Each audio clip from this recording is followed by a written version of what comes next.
Hi Tacoma, it's Mrs. Wally here. We have a really special opportunity today. We are here in Port Angeles and we're here with some special guests. I have Robert Elofson here with us and he's going to tell us a little bit about the tribe that he's a part of and his life and his involvement with the Elwha Dam. Yeah, my name's Robert Elofson and I work in the Natural Resources Department of the Lower Elwha Clallam tribe.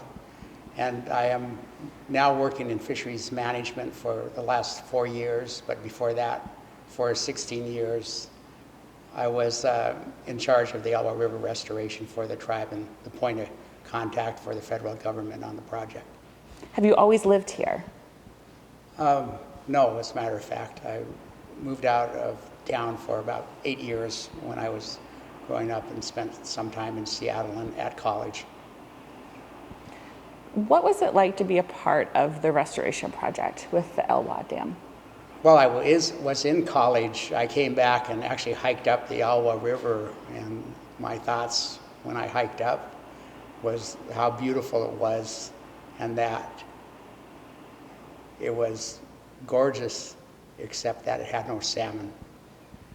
I just thought of, the trout, the river was there, and this was above both dams, and it's just was always my dream. I started in college. I started by studying physics. I was studying physics, and then decided after I started visiting home during the summer when I was in college, I realized that I would have a difficult time finding a good job in physics in Port Angeles, so I decided that I would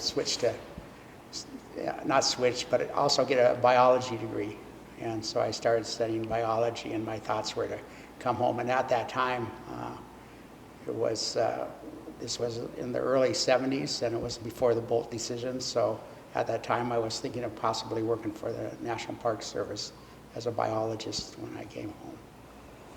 And so it sounds like you were able to work as a biologist here. And what has that experience been like for you? Well, in 1974, the Bolt decision happened in federal court, and that gave the tribe fishing rights. And so that completely changed my entire situation. It ended up, when I graduated from college in 1976, it allowed me to come home and work for the tribe in fisheries management. I started during those years, but I did do some work on the relicensing of the Elwha Dam too, and at the time we were working on making it safe because it was not safe. They had new information about the earthquakes in the area, and that the size of the quakes were much larger than what the dam could handle. So for several years we worked on the safety of the dams. So you mentioned the Bolt decision. How did that impact your community? Well, actually the Bolt decision had a major impact on the tribes on the West Coast because we were required to do fisheries management and and everything that entails, the research, monitoring, the regulations, the enforcement. And so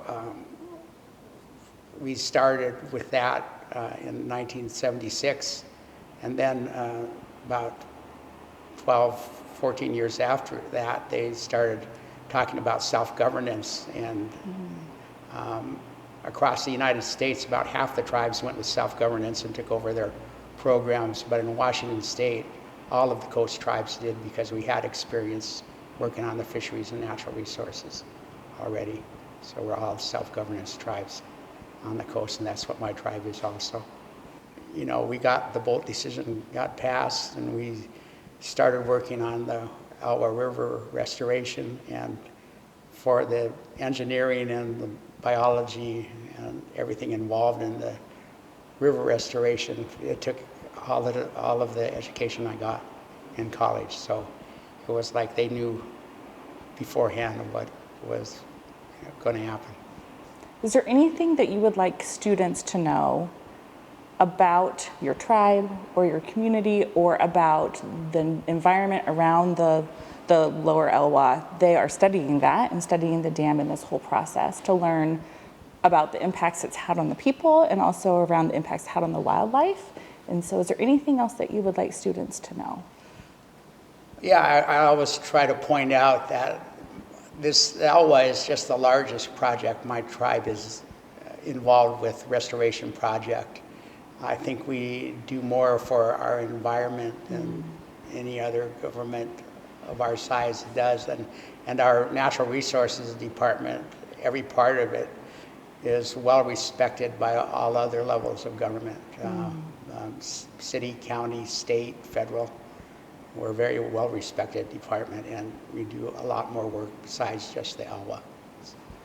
Thank you so much for sharing your story with us today.